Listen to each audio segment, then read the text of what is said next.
Hello everyone. Before we start, hit that like button and subscribe. Drop a comment with where you're watching from and what time it is for you. That's how YouTube keeps sending you stories like this. And now, let's get into it.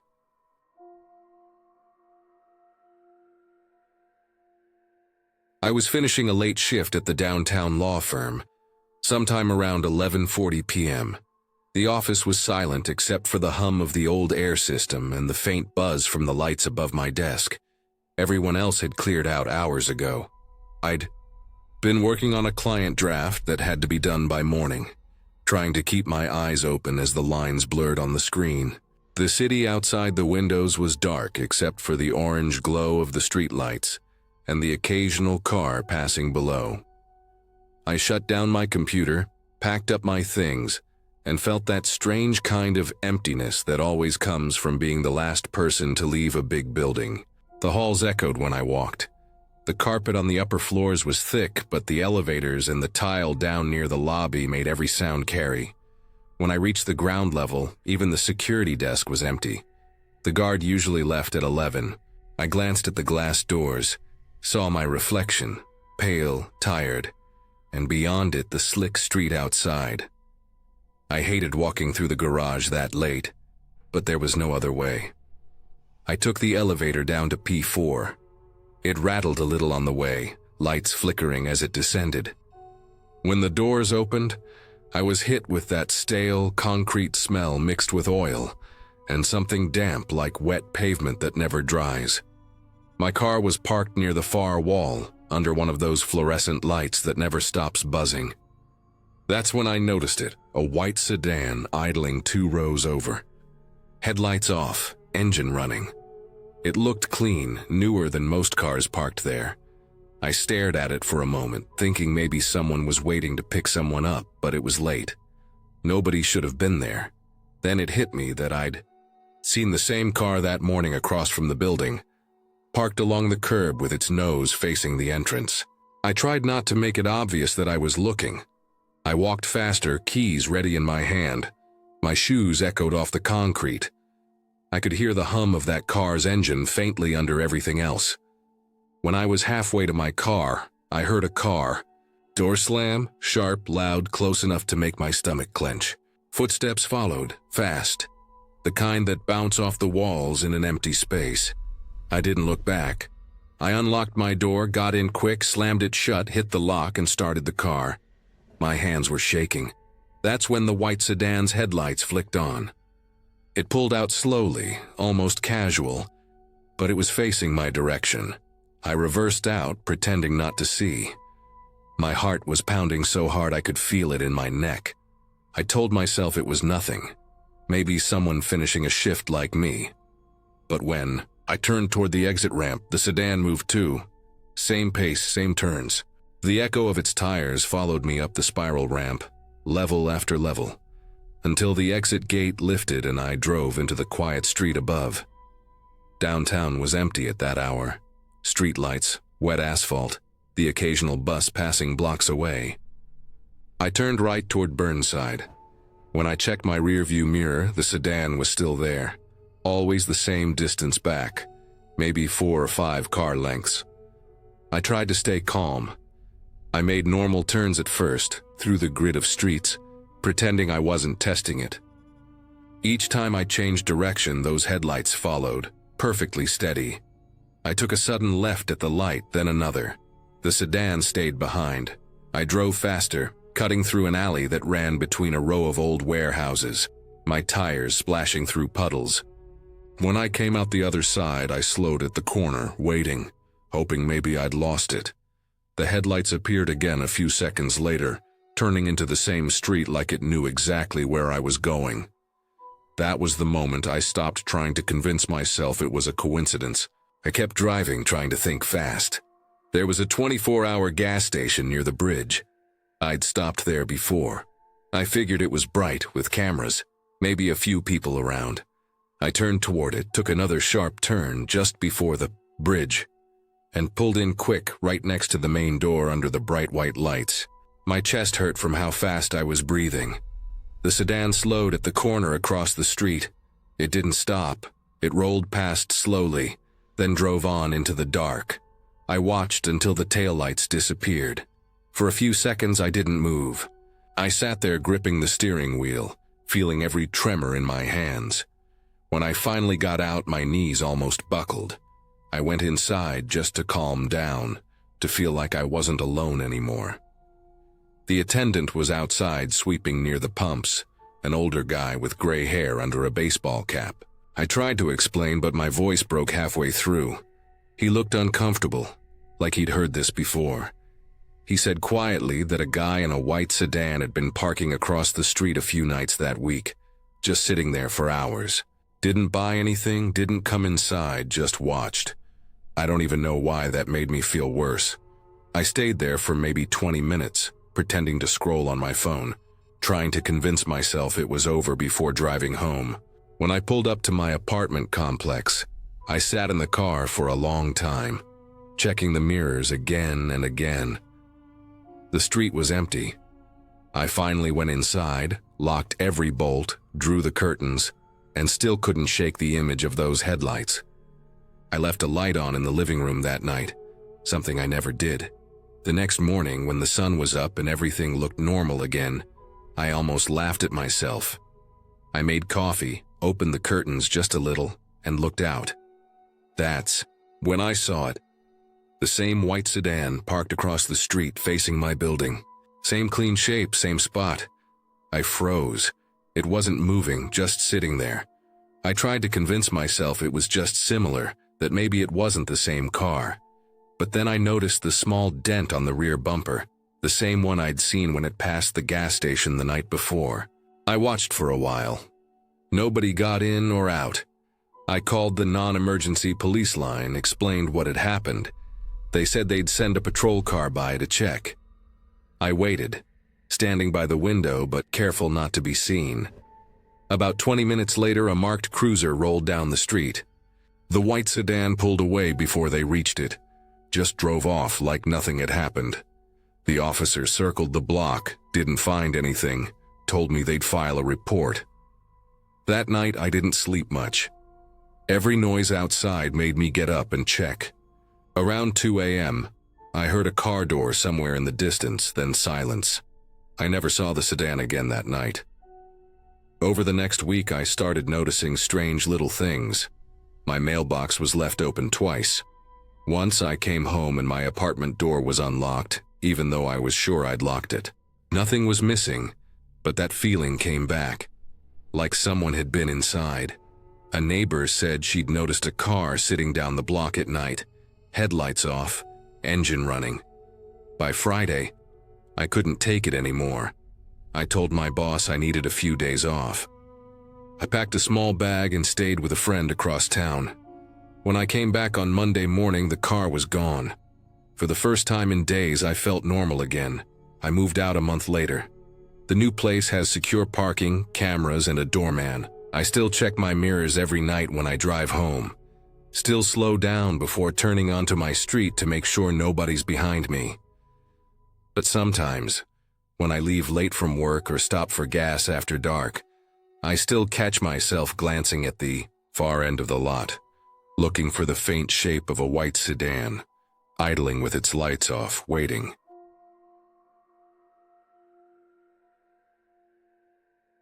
It started with the boxes. One a week, every week, always from Amazon, always with my name printed neatly on the label. I thought it was a shipping mistake at first. Maybe some old subscription I forgot to cancel, or someone typing my address wrong. But the return address changed every time, and inside weren't random items. They were mine. The first one had a pair of my old running shoes. Worn soles, gray laces frayed from years ago. I remembered throwing them out before I moved apartments. I sat there staring at them, thinking maybe a friend had found them and thought it would be funny to mess with me. The next week another box came. This one had a coffee mug from my old office, the same one I used every morning before I quit that job. White ceramic with a small chip on the rim. I had left it behind when I cleared my desk. The third week it was my university ID card from 2014. Same photo, same cracked corner. I hadn't seen that card in almost 10 years. I kept it in a drawer during college, then it disappeared after graduation. Now it was here in my kitchen in a box I never ordered. At first I laughed it off. It felt like someone playing an elaborate joke. Maybe an ex-coworker, maybe one of those prank subscription things. But there was a pattern. These weren't random lost items. They were small pieces of my life, things I hadn't thought about in years. I started checking the return labels more carefully. Most were typed and taped over with shipping tape, but one had handwriting showing faintly underneath. When I peeled the tape back, there were 4 words written in pen. "You shouldn't throw memories away." That line sat in my head for hours. I kept reading it over and over. The handwriting looked careful, slow, like someone had taken their time. That night I sat on my couch staring at the boxes stacked near the door. I thought about every place I had lived, everyone I had known, anyone who could have found those things. It didn't make sense. I hadn't even lived in the same city when I lost most of them. The next morning, I went to the police station. I brought 2 of the boxes with me and explained everything. The officer behind the counter was polite but uninterested. He asked if there were any threats, any names, any indication of danger. I said no, just old items in that one line. He told me that unless I received a direct threat or the person tried to enter my home, there wasn't much they could do. He wrote down my name, told me to keep an eye out, and that was it. When I got home, there was another box waiting by the door. This one was smaller, wrapped in plain brown paper, no printed label, no handwriting, just a box. I carried it inside and put it on the table. I didn't open it right away. My stomach felt tight. I walked around for a while, tried to convince myself it was fine, that it was probably just another piece of junk. Finally, I took a knife and sliced through the paper. Inside was a photo. It was a picture of me jogging at Lakeshore Park. I was wearing my gray hoodie and blue shorts. My phone was strapped to my arm. The photo had a date written on the back. 2 days ago. Someone had taken it recently. I stared at the photo until my hands started shaking. I remembered that jog. A cool evening, not many people around. Just a few dog walkers and an old couple near the benches. I tried to picture who could have been close enough to take a clear shot like that. I couldn't remember anyone holding a camera. That night I barely slept. Every creak in the building, every car outside made me jump. I got out of bed around 3 a.m. and checked the locks again. Door locked, windows locked. I even propped a chair under the front doorknob. The next morning I ordered security cameras. 3 of them. 1 for the front door, 1 for the hallway, 1 for the back window facing the alley. I installed them myself, made sure they uploaded footage to the cloud automatically. For 3 nights, nothing happened. I checked the footage each morning. No one came near the door except delivery drivers and neighbors. By the 4th night, I was starting to relax again. Maybe whoever it was had stopped. Then came the 3rd night after that. At 3:27 a.m., the front camera caught movement. A figure walking up the path to my door. He was wearing a dark hoodie, gloves, jeans. He moved slowly, deliberate steps. In his hand, he was holding a small box. He stopped at my door, turned his head, and looked straight at the camera lens. He smiled. Then he leaned closer, his mouth inches from the microphone, and whispered, "You forgot this one." My heart was pounding so hard I could barely breathe watching the playback. He set the box down gently and walked away, disappearing into the dark. I didn't open the box. I called the police immediately. They came within 20 minutes this time. I showed them the footage. They watched it twice, then asked if I recognized him. I didn't. His face was shadowed, partially hidden by the hood. They said they'd file a report and send someone to patrol the area. But again, without a clear threat, there wasn't much they could do.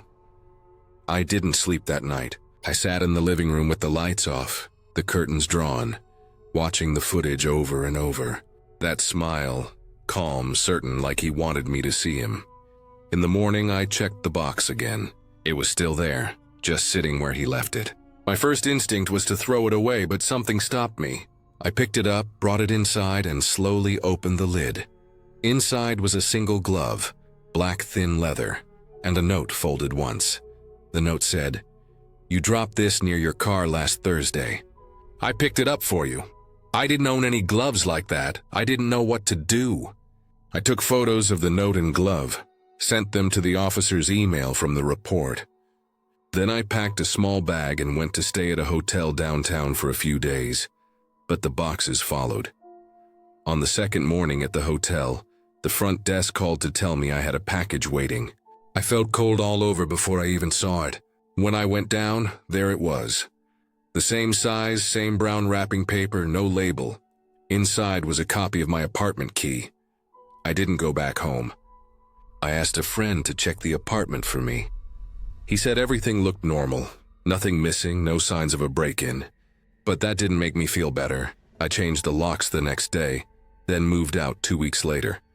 I filed another report, gave the police the footage, the notes, everything. They said they'd keep it on file. That was the last I heard from them. Months passed. I moved across the city, new job, new apartment, no packages. I started running again, but never in the same park twice. I stopped posting anything online, deleted old accounts. I thought maybe whoever it was had given up. Then last week, when I came home from work, there was something on the floor just inside my door. A manila envelope. No postage, no name. Inside was a single printed photo. Me unlocking my new apartment door the day I moved in. On the back, in the same slow handwriting as before, it said, "It's good you stopped throwing things away."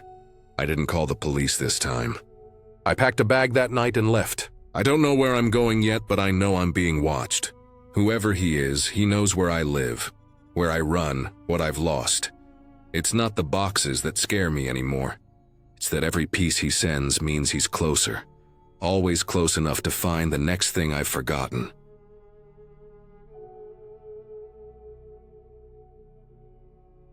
When the guy moved into 2B, I barely noticed him.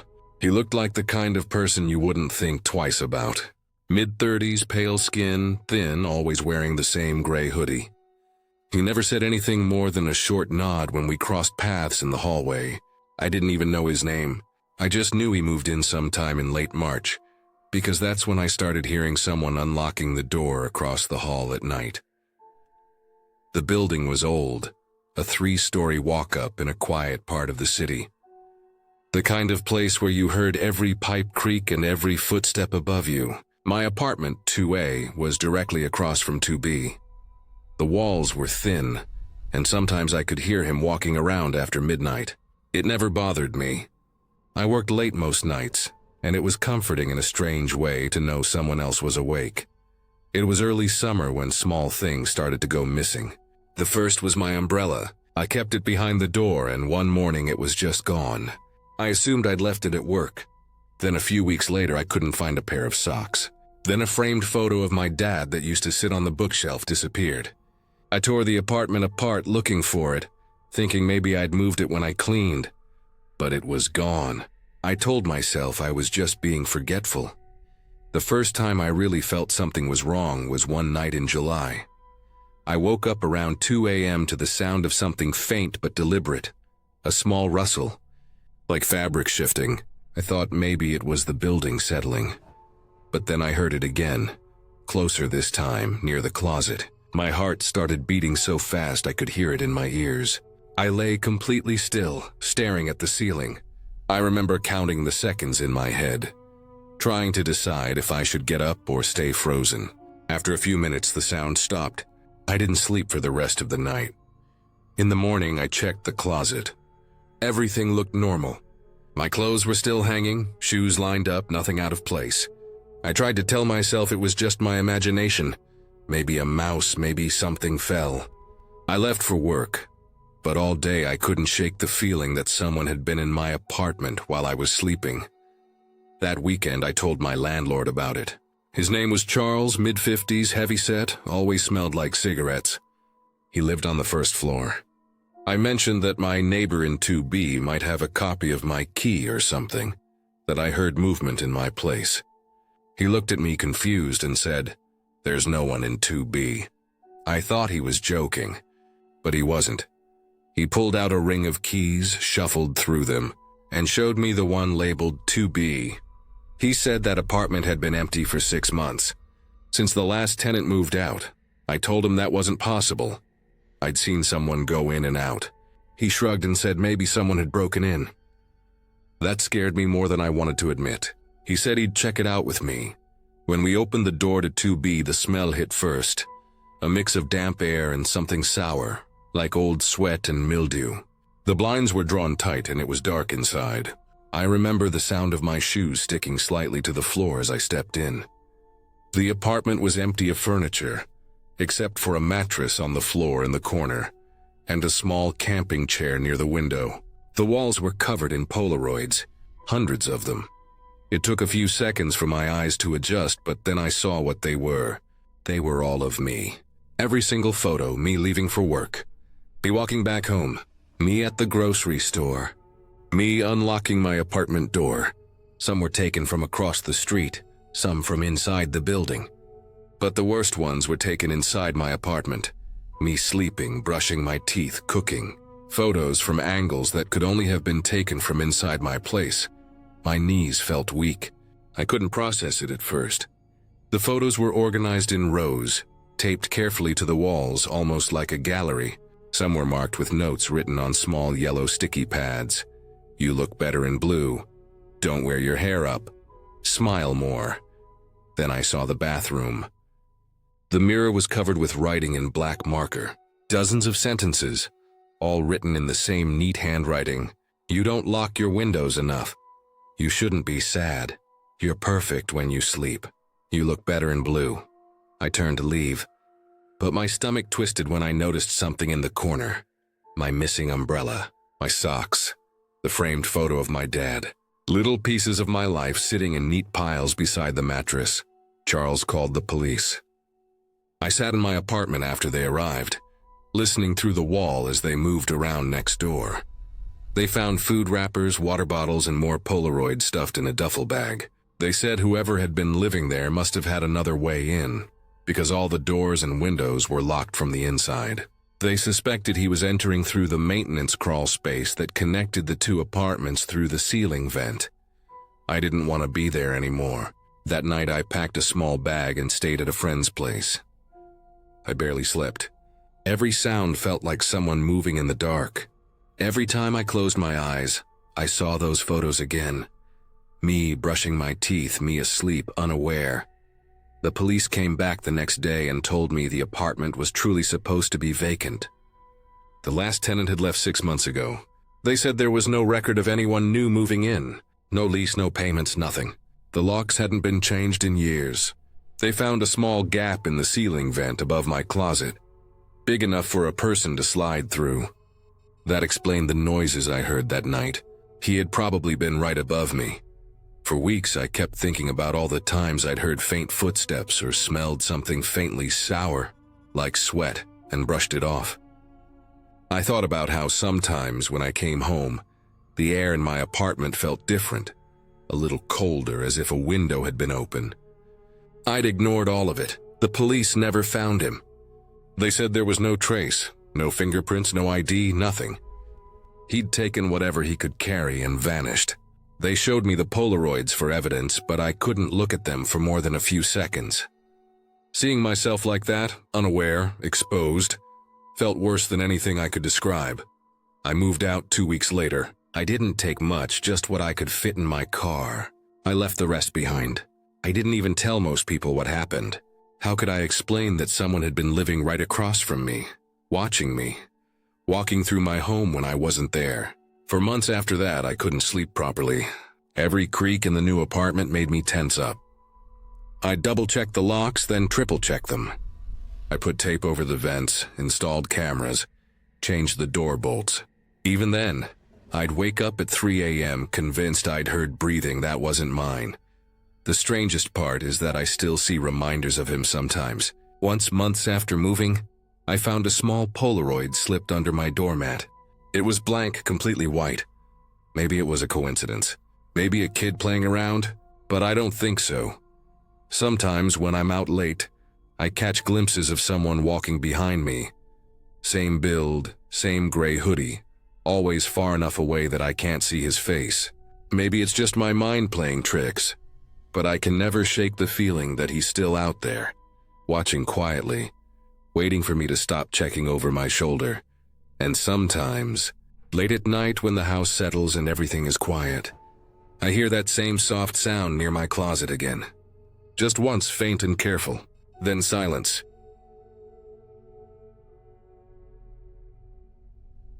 I worked at a coffee shop on Higgins Avenue in Missoula, Montana. It was one of those places that smelled like roasted beans and cinnamon all the time. Every morning we'd open at 6. The regulars were mostly downtown workers, students from the university, a few older folks who came in for routine. That's how I first noticed him. Mid-40s, maybe older, always wore the same brown coat, the kind that looked heavy and worn around the sleeves. He had a black camera that hung from his neck every day, even though I never saw him take a single picture inside the shop. His order never changed: black coffee, blueberry muffin. He'd hand me exact change, never said much beyond thanks, and he never tipped. At first I thought nothing of it. We got plenty of quiet people, and his routine was almost comforting in a way. He'd come in at 7:15 sharp, take the same corner table by the window, stare out at the street while sipping his coffee. Sometimes he'd write in a small notebook. Sometimes just sit there, hands folded over the camera, watching. But then it started to change. I noticed he began showing up later in the day, around my break time or right before my shift ended.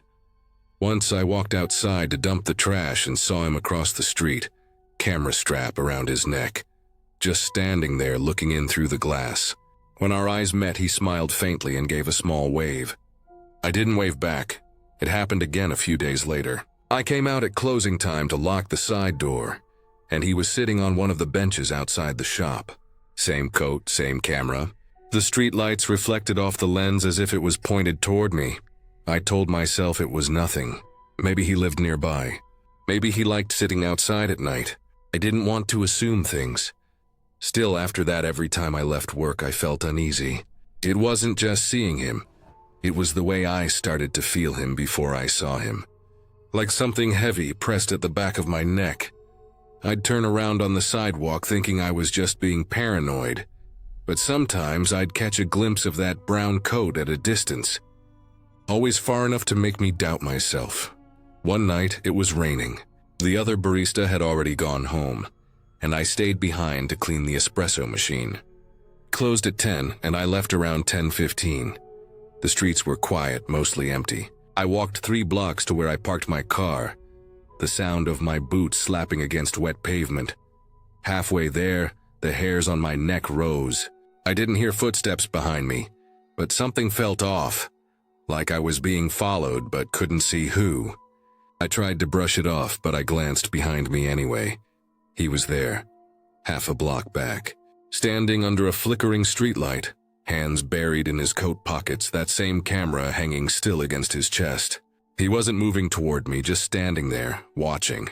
My stomach twisted. I didn't run, but I walked faster, keys already in my hand. When I reached my car, I fumbled with the door, locked it as soon as I got inside, and sat there shaking for a minute. He hadn't followed me. When I looked up again, the street was empty. When I got home, I couldn't relax. I left the blinds closed, checked the locks twice. I sat on the couch trying to convince myself I was imagining things. Then my phone buzzed. Unknown number, it said, "You looked scared tonight." "Don't be. I'm just making sure you get home safe." I dropped the phone. My throat went dry. I didn't respond. I didn't sleep either. I just sat in bed with the lamp on until the sky started to lighten. The next day I told my manager I wasn't feeling well and stayed home. Around noon, another text came. No message this time, just a picture. It was my apartment building, taken from across the street. I moved to the window slowly, careful not to touch the blinds. When I peeked through, the sidewalk outside was empty. I went to the police that afternoon. The officer took my statement and asked if I had the messages. I showed them.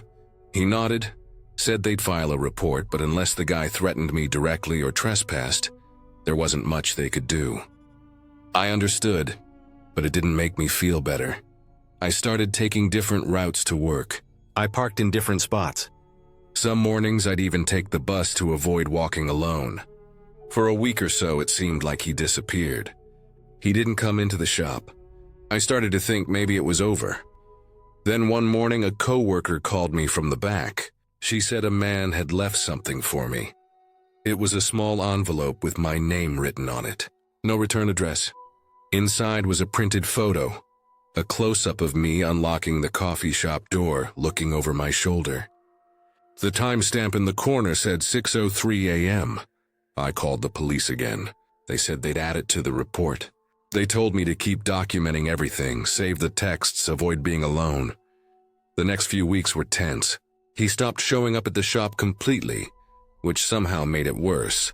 I never knew if he was around the corner, sitting in his car, or following me from a distance. Every face in a crowd made me nervous. Every parked car near my building felt suspicious. Then one night, around 1 a.m., I heard something outside my apartment, a soft scraping sound like shoes dragging on concrete. I turned off the TV and listened. The noise stopped. When I finally got the nerve to look through the peephole, I didn't see anyone. I waited listening, heart pounding so hard it hurt. Then I saw it. A shadow moved past the bottom of my door, slow and deliberate. I stayed completely still. After about a minute, it was quiet again. In the morning, I found something wedged between my door and the frame. Another photograph. This one was of my window, taken from the alley behind my building. That was the breaking point. I packed a small bag and drove to my sister's place 2 towns over. I didn't even tell my landlord I was leaving that night. I just needed to get out. My sister let me stay with her for a while, and I finally told her everything. She made me promise not to go back to that apartment. A few days later, I called my manager and quit the coffee shop. She told me police had come by asking for surveillance footage. Apparently, the guy had been seen standing outside at closing several times, just pacing on the sidewalk, watching through the window. About a month later, the police called me to say they'd identified him. His name didn't mean anything to me. He had a record, trespassing, harassment. He'd been arrested in another county for stalking a woman who worked at a bookstore. They said they found photos of me in his apartment, hundreds of them, taken from outside the shop, outside my building, even at the grocery store. He'd followed me for nearly 3 months. He never contacted me again after they arrested him. But for a long time, I kept feeling like he might show up again somewhere. I still glance over my shoulder when I leave work, still double-check the locks before bed. It's been a year now. I moved to a new city, new apartment, new job. Sometimes when I'm walking home and pass someone with a camera, my stomach knots up for a second before I remind myself it's just a stranger. But every now and then, I'll see a reflection in a window. A man in a brown coat standing just far enough back that I can't make out his face. And even though I tell myself it's just my imagination, I still walk faster, keys in hand, heart pounding the whole way home.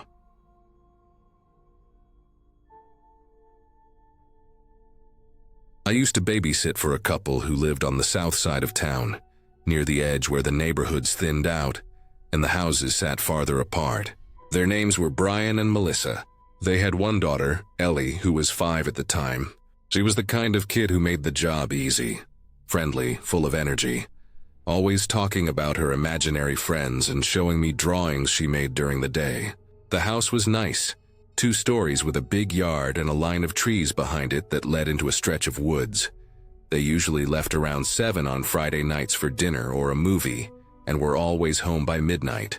I'd bring my laptop, make some popcorn, and watch TV after putting Ellie to bed. Most nights were quiet. The only sounds came from the refrigerator humming and the occasional creak of the old wood floors. But that one night was different. It was mid-November, cold enough that the grass outside had a thin layer of frost. Brian and Melissa said they'd be home a little after midnight, maybe closer to 1. I didn't mind. I was getting paid extra for the extra hour. Ellie had gone to bed around 9, after we read 2 of her favorite books. I turned off the living room lights and settled on the couch, scrolling through my phone until my eyes started to feel heavy. I remember drifting off a bit, half asleep, the TV low in the background. Then I heard Ellie's voice, soft, close. She whispered, "He's back." It jolted me awake. I turned my head and saw her standing in the doorway of the hall, her blanket bunched up in her arms, hair a little messy from sleep. Her voice had that quiet fear in it that made my stomach tighten. I asked her what she meant, and she lifted her small hand and pointed toward the sliding glass door behind the couch. At first, I thought she was imagining things. Kids her age sometimes saw shadows and thought they were monsters or people. But when I turned to look, I saw it too. Someone was standing outside, a tall figure, broad shoulders, just beyond the glass. The porch light was off, but the faint glow from the neighbor's motion light caught part of his outline. He wasn't moving, just standing there, facing us. My first thought was that it had to be Brian, maybe playing a joke or checking on us. But then the handle moved. Not a soft bump or wind.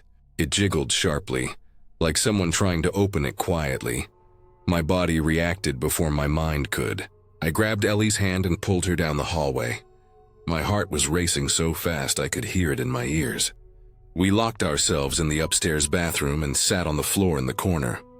My hands were shaking as I dialed 911.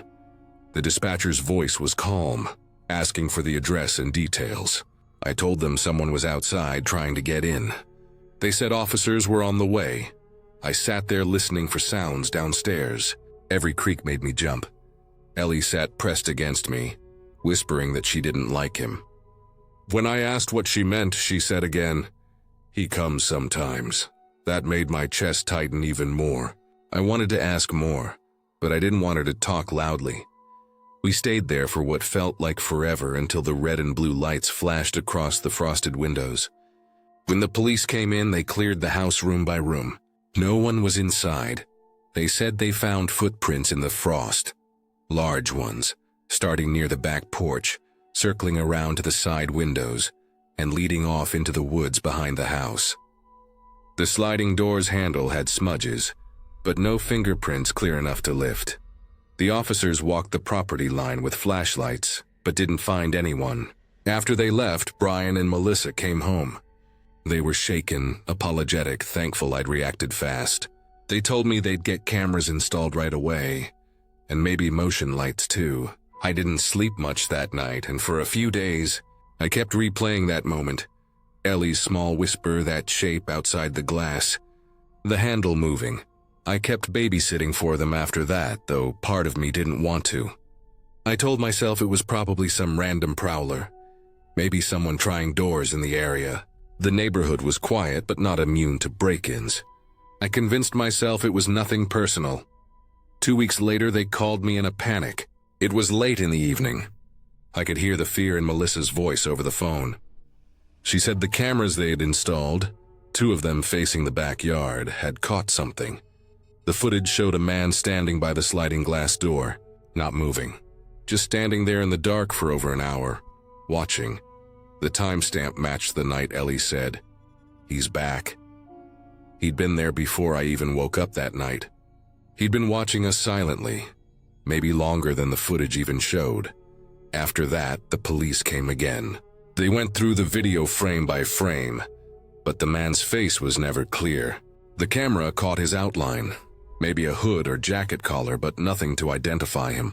His build was big, at least 6 feet, maybe taller. They checked the woods behind the house again, but found nothing new. I stopped babysitting after that.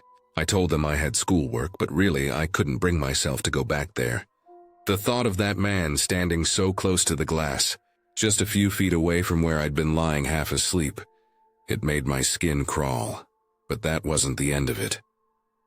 About a month later, I got a text from Melissa. She said they'd moved the cameras higher up and added a few more. For a while, nothing happened.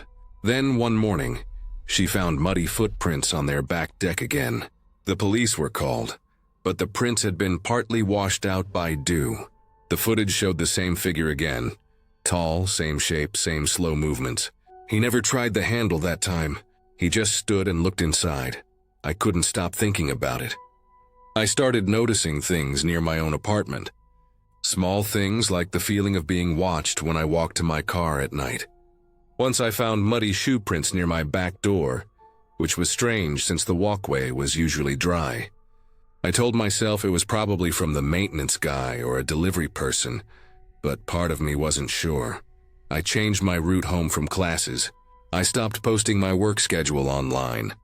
I even told my roommate to always keep the blinds closed. A few weeks later, I ran into Brian at the grocery store. He said they'd replaced all the locks, added motion sensors, even trimmed back the trees near the yard so there was a clear view from every window. He said they hadn't seen him again since then, but Ellie still sometimes woke up at night and said, "He's outside." She didn't cry or scream when she said it, just stated it like she was talking about the weather. That night, after seeing him, I couldn't sleep again. I kept thinking about how calm Ellie had been when she whispered those words to me. Like she already knew what to expect.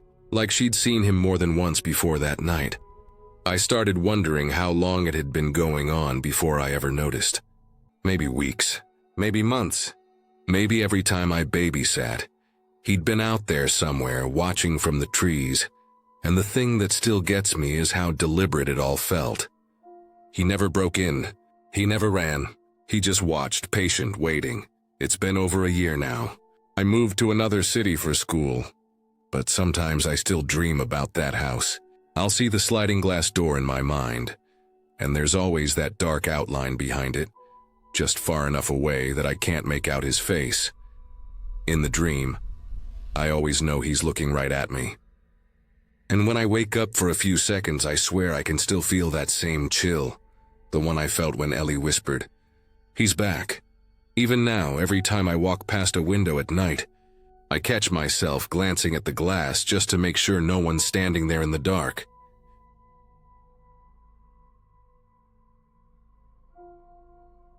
It was 1:13 a.m. when I booked a lift home from Rainy Street. The bars had just started closing, and the air was thick with spilled beer and the faint smell of street tacos. I was tired, a little buzzed, and just wanted to get home. My driver, Kyle, had 5 stars and a decent number of rides. His profile picture showed a man in his 30s with a trimmed beard, baseball cap, and a polite smile. I didn't think twice about it. He pulled up in a gray Toyota Camry that looked clean enough, though I noticed a small dent on the back bumper when I got in. The car smelled like cheap cologne, strong, sharp, the kind that clings to fabric. He greeted me with too much enthusiasm, voice just a little too bright for 1 in the morning. I gave him a short answer and looked at my phone, hoping that would signal I wasn't in the mood to talk. But he kept asking questions, not the normal kind about the weather or traffic. He asked where I lived, what I did for work, if I lived alone, if I usually went out this late. His tone stayed friendly, but the questions stacked in my head like red flags. I gave half answers, lied about a few things, said I lived with a roommate, that I worked in an office nearby. The ride was about 15 minutes, but it felt longer. The city lights blurred past the windows as we got closer to my neighborhood. When we turned onto my street, I felt uneasy. I didn't want him to know exactly where I lived. So when we got close, I told him to drop me at the corner instead. A little lie about meeting someone to grab something I forgot. He slowed down and pulled to the curb. I thanked him quickly, trying to sound casual. He didn't say much, just gave this long smile that lingered after I opened the door. Before I shut it, he said in a low, calm voice, "See you again soon." I froze for a second. It didn't sound like a joke, but I forced a small laugh anyway and walked off. I waited until he drove away before I started toward my building. My street was quiet, most windows dark, and I remember thinking I should have just taken a cab instead. The next morning, my phone buzzed with a text from an unknown number. It said, "You didn't tip me." I stared at it for a few seconds, still half asleep. My stomach sank. I hadn't given him my number. The only way he could have reached me was through the app, but this came from a regular phone number. I blocked it immediately, then opened the Lyft app to report the message. I wrote out what happened, hit submit, and tried to forget about it. The next few days were normal. Work, grocery store, home. But 3 nights later, when I got back from a friend's place around midnight, I saw a car parked across the street from my building. A gray Toyota Camry, same dent on the back bumper. I recognized the sticker on the rear window too. a small, faded logo for some local gym. At first, I told myself it was a coincidence. Lots of people drive Camrys. I tried not to stare, but as I walked up my steps, I noticed the faint blue glow of a phone inside the car. Someone was sitting there, the shape of a head, a silhouette. I went inside, locked the door, and stood there for a while, just listening. Nothing. I tried to calm down, told myself I was being paranoid. But when I peeked through the blinds 20 minutes later, the car was still there. Engine off, headlights dark. He stayed there until sunrise. After that night, I started checking every window before leaving the house. I started walking different routes to the bus stop, even changed which coffee shop I went to. But no matter what, I couldn't shake the feeling of being watched. It wasn't just in my head. I started noticing little things. One morning, there was a business card tucked under my windshield wiper. No name, just a phone number written in black pen. Same area code as mine. I threw it away. Another time, I found the gate to the back alley behind my building half open when it was always locked. I asked the landlord about it, but he just shrugged and said it was probably a delivery guy. Then came the nights. I'd hear tires slowing outside, the crunch of gravel near the curb, an engine idling for a while before pulling away. Sometimes I'd look out the window and see nothing. Sometimes I'd see that same gray car parked just far enough that I couldn't make out the license plate. I started sleeping with the lights on. I stopped ordering rides altogether. A week after the first night I saw the car, I woke up to the sound of footsteps in the hallway outside my apartment. My building was old, and the floors creaked, but this wasn't the usual random noise. These were steady steps, slow, measured right outside my door. I checked the peephole, nothing. But when I looked down, I could see a shadow under the door. Someone was standing there. It stayed for almost a minute before moving away. I didn't hear a door open or close. Just silence after that. The next day I called the police. They sent someone to take a report. The officer was polite but not very interested. He said it might have been a delivery mistake or a drunk neighbor. I tried to explain about the Lyft driver, about the text, about the car, but there wasn't much they could do without proof. He said to call again if I saw him parked there, or if he tried to contact me directly. That night, I barely slept. Every sound made me jump. Around 3 a.m., I got up to get some water and glanced out the window. The street was empty, except for one car parked under the streetlight. Gray, same dent. My stomach twisted. I could see someone in the driver's seat, head slightly tilted toward my window. I backed away, heart pounding. I thought about calling the police again, but by the time I looked back, the car was gone. The next morning, I found muddy footprints on the concrete path outside my door. Eyes looked about right for a man's shoes. I called maintenance, but they hadn't sent anyone up. I started taking photos of everything. The car, the footprints, the times I saw him parked nearby. I sent them all to the police. They said they'd look into it, but days passed and nothing changed. One evening after work, I noticed my doormat had been flipped upside down. It was small, but I knew I hadn't done that. When I bent down to fix it, I noticed something tucked underneath, a folded napkin. Inside, there was a note written in uneven handwriting. It said, "You should have just tipped." My hands went cold. I called 911 right there. The police came, took the note, asked the same questions again. They said they'd file a formal complaint and contact Lyft. I gave them everything. Ride receipt, screenshots, photos. They promised to follow up. For a few nights after that, the street was empty. No gray car. I started thinking maybe he'd been scared off. Maybe the police actually did something. I tried to sleep normally again. Then, about a week later, I woke up around 2 a.m. to the sound of my phone buzzing on the nightstand. A text from another unknown number. Just one sentence, "Nice pajamas." My whole body froze. I didn't move for a long time. My blinds were closed, but I felt watched, like someone was just outside. I called the police again, shaking, barely able to get the words out. They sent a patrol car, but by the time they arrived, no one was there. The next day I installed cameras, one facing the street, another near my door. I moved my bed away from the window. The footage stayed empty for a few nights. Then, on a Friday around 3:27 a.m., the camera caught him. He walked up the steps slowly, hoodie pulled up, looking straight into the camera before turning around. He didn't touch the door this time, didn't knock, just stood there for a few seconds and walked off. That was the last time I saw him in person. The police identified him a few days later. His name wasn't Kyle. He'd been banned from multiple ride apps for harassing passengers. They found out he'd been using fake profiles under different names. He'd moved out of state shortly after the report. They said there wasn't enough to charge him with anything serious, but at least they knew who he was. I still live in the same place, but I moved to a unit facing the courtyard instead of the street. Sometimes when I can't sleep, I check the live feed from the cameras. The street looks quiet now, empty most nights, but every time I hear an engine idling outside or smell that cheap cologne somewhere in public, I freeze for a moment, wondering if he really left, or if he's still waiting for another ride home.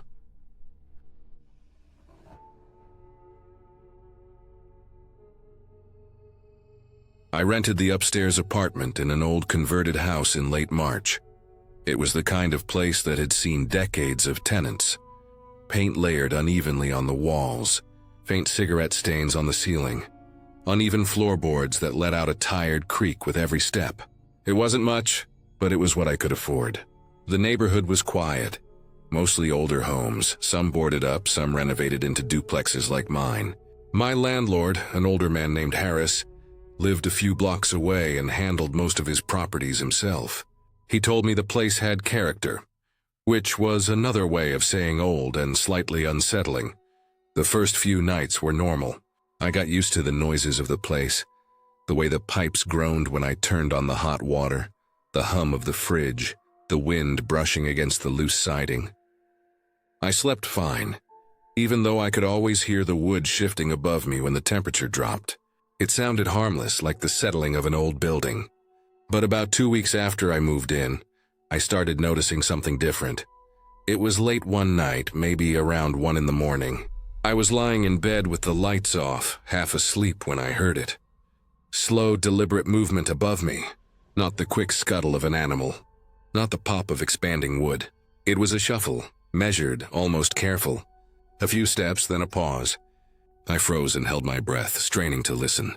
After a few seconds, it stopped. I waited for it again, but only heard silence. I convinced myself it was a raccoon, or maybe the wind making the insulation shift, and eventually I fell asleep. Over the next week, it kept happening. Always late at night, always after everything had gone quiet. The sound would come from directly above my bed, or from the far corner of the ceiling near the closet. Sometimes it was faint, like fabric brushing against something. Other times it was heavier, like a person shifting their weight on wooden boards. I told myself not to overthink it. Old houses make noise, especially ones like this. But every time I turned off the lights, I couldn't help but focus on it. The slow dragging sound, then stillness. One evening after work, I decided to bring it up with the landlord. He told me the house did have an attic, but there was no way to access it from my apartment. The entry point was outside, above the back porch. He said there wasn't much space up there, just beams, insulation, and dust. "You're probably just hearing squirrels," he said. "They love to get into these old roofs." That made sense, but it didn't feel right. The sounds I heard didn't move fast or scurry. They were too heavy, too controlled. After that conversation, I tried to ignore it. But once something gets into your head, it stays there. Every night I'd find myself lying awake, waiting for it. Some nights it didn't come. Other nights it would start faint and build slowly, like someone pacing. I stopped sleeping well. I started noticing other things too. The air in my apartment felt stale, heavier somehow, especially near the closet. I caught a faint smell sometimes, like unwashed clothes or damp wood. Didn't make sense because I cleaned regularly. One night, around midnight, I was getting ready for bed when I noticed something I hadn't before. In the back of my closet, above the hanging rod, there was a small square cutout in the ceiling. It was subtle, painted over the same color as the rest of the ceiling, maybe 12 inches wide. It looked too small for any kind of real attic access, just a thin wooden panel sitting loosely in place. I stared at it for a long time, I couldn't remember ever noticing it before, though I'd used that closet every day since moving in. I got a chair from the kitchen and stood on it, looking up.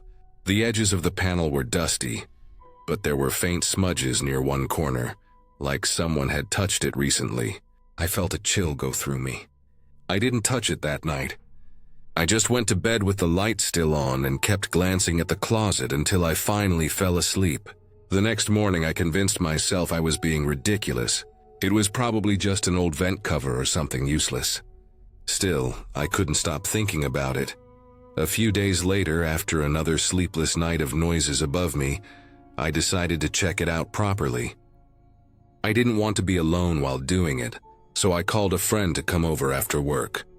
When he arrived, we both stood under the closet ceiling, staring up at the small square panel. It looked harmless, but I could feel my heartbeat in my ears. I grabbed a broom handle and gently pushed up on one corner. The panel shifted easily like it had been moved before. A dry, dusty smell drifted down from the opening. My friend shined his phone flashlight up into the space. What we saw made my stomach twist. There was a small pile of things directly above the cutout. Trash, mostly, but arranged like someone had been staying there. Empty food wrappers, a half-empty water bottle, a few crumpled blankets, and worse, a Polaroid photo lying on top of the pile. He reached up and pulled it down. It was a picture of me asleep in my bed, my face lit by the faint glow of the alarm clock on my nightstand, my mouth slightly open like I was deep in sleep. I felt sick. My knees went weak. My friend dropped the photo on the floor and stepped back. In the pile, I could also see a pair of black men's gloves, neatly folded beside the food wrappers. The air felt wrong, heavy. My skin crawled thinking about how close that space was to where I slept every night. I called the police immediately. When they arrived, they checked the attic through the outside access. They confirmed what we already knew. Someone had been living up there. The officer said there were sleeping materials, an old pillow, a small lantern, and a few more empty food containers.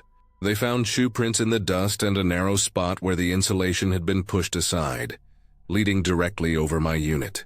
There was just enough space for someone to crawl along the beams. The small panel in my closet had been used as a peephole. They said whoever it was must have been watching me for weeks. The police took the photo, the gloves, and a few of the items as evidence. They asked if I'd noticed anything missing or strange. I hadn't, except for feeling watched. They didn't find anyone that night. Whoever had been up there was gone, probably fled when we started making noise and called the police. They said it wasn't the first time they'd seen something like this. People hiding in old attics or crawl spaces, moving between units unnoticed. That night, I didn't stay there. I packed a bag and slept at my friend's place. The next morning, I went back with daylight pouring in through the windows. The apartment looked the same, but it didn't feel the same. Every sound felt amplified.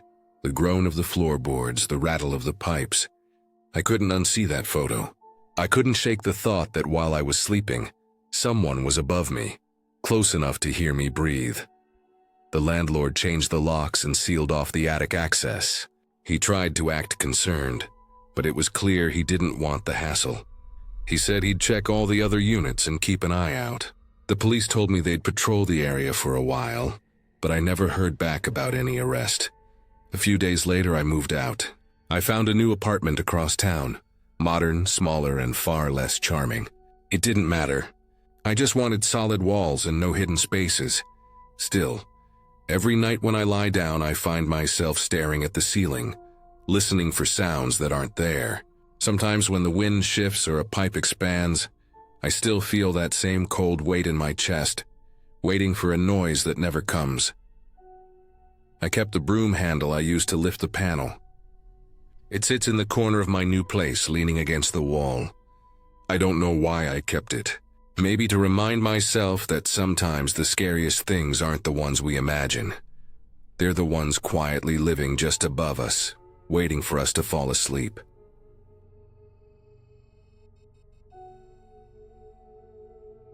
Every morning started the same way. I'd wake up around 5:30, hit snooze once or twice, and then drag myself out of bed to run before work. The air near the Charles River always felt colder than anywhere else in the city, even in summer. I liked that feeling. The sting on my skin, the sound of my shoes hitting the path, the water moving quietly beside me. It became routine.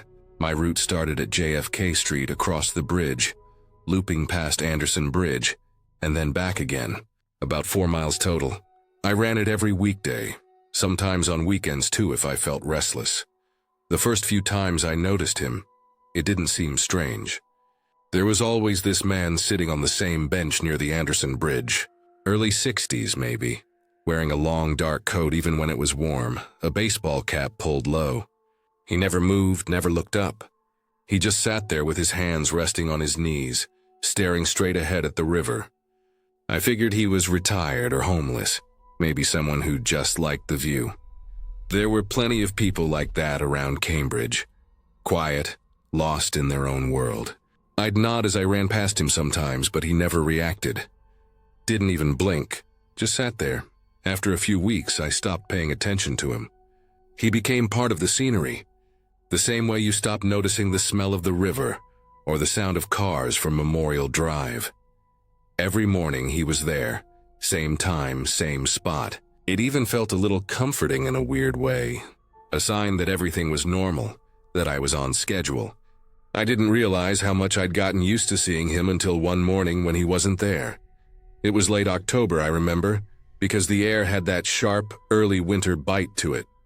The trees along the river had mostly turned yellow, a few red leaves still clinging to the branches. I jogged past the bench out of habit, glanced over, and felt a sudden, empty kind of silence.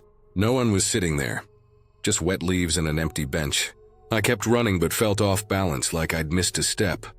It was ridiculous, but I actually looked back once, half expecting him to appear out of nowhere. He didn't. The spot stayed empty. That night when I got home, there was a note in my mailbox. No envelope, just a folded piece of paper with 5 words written in block letters. "You missed me today." I stood there in the hallway holding it, trying to figure out who would send something like that. It didn't make sense. I didn't even know the man's name, and as far as I knew, he didn't know mine. It could have been some weird prank, maybe from a neighbor or co-worker who noticed my running habit. I threw it away, but the words stuck in my head. The next morning, I still went running, but I took a slightly different route, avoiding Anderson Bridge altogether. I told myself it was just to clear my head, but the truth was I didn't want to see that bench. It felt wrong now. The note made it personal somehow. I ran along the opposite side of the river, keeping my eyes straight ahead. I tried to focus on my pace, my breathing, the sound of my feet against the path. It didn't help. The whole time I felt like someone was behind me. Not close enough to hear, but close enough to know. When I got home, I checked the mailbox again, half expecting another note. There wasn't one. The next few days were quiet. I started to think maybe it had just been a fluke, some random thing that didn't mean anything. Then on Friday, I came out of work around 6. My car was parked in the small lot behind the building. On my windshield under the wiper was another note. The same block handwriting, "You run slower when it's cold." I froze. The parking lot was empty except for a few cars. The streetlights had just come on, and the sky was this dark, heavy gray. I looked around, but there was no one nearby. My stomach felt like it dropped out of me. Whoever it was had to know where I worked. They had to know what car was mine. I sat in the driver's seat for a long time, staring at the note on the passenger seat. I didn't know what to do. I thought about telling someone at work, but what could I even say? Some stranger who might or might not be the man from the bench was leaving notes about my morning runs. It sounded paranoid, but that night I kept checking the windows in my apartment. Every time a car passed outside, I'd look up. Every small sound made me jump. 2 days later, another note appeared. This one was taped directly to my apartment door. That new route isn't safer. I don't know how long I stood there staring at it. The handwriting was the same, all capital letters, careful but uneven. The words made my chest tighten. He'd seen me running somewhere else. He knew I'd changed my route. That meant he was still watching me. That was the moment it finally clicked that this wasn't just some prank. This was deliberate, personal. Someone was following me, not just at the river, but through the city, through my routine, watching me close enough to know when I changed things. The next morning, I didn't run. I didn't even leave my apartment. I called the police. They sent 2 officers to take a report. I showed them the notes, told them about the man on the bench, how he used to be there every day, how he disappeared. They said they'd check nearby security cameras along the river trail and around my building. One of them told me not to jog alone anymore. The way he said it made it sound like I should have known better from the start. I tried to go about my day like normal, but I couldn't focus.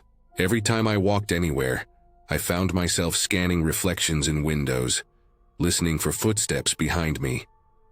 Even at work, I'd look out the window toward the parking lot, expecting to see someone standing there. The air itself felt heavier. I started carrying my keys between my fingers when I walked home, the way people say to in safety blogs. I started locking the door twice, checking it again before bed. A few days later, the police called me back. They'd gone through the footage from cameras along Memorial Drive and Anderson Bridge. Most of it was grainy, hard to see. But one clip caught my attention, and I wish it hadn't. It was from about 2 weeks before the first note, early morning, right around the time I'd passed the bench on my runs. The officer said he wanted to show me something. On the footage, I could see myself jogging past the bench, the man sitting there like always. But what I hadn't realized, what the camera showed, was that as soon as I passed, he stood up. He started walking in the same direction I was running, then jogging, keeping his distance, always staying just far enough behind that I wouldn't have noticed, every single day. It wasn't just that he watched me from the bench. He followed me, the entire last half-mile of my route, every morning, for weeks.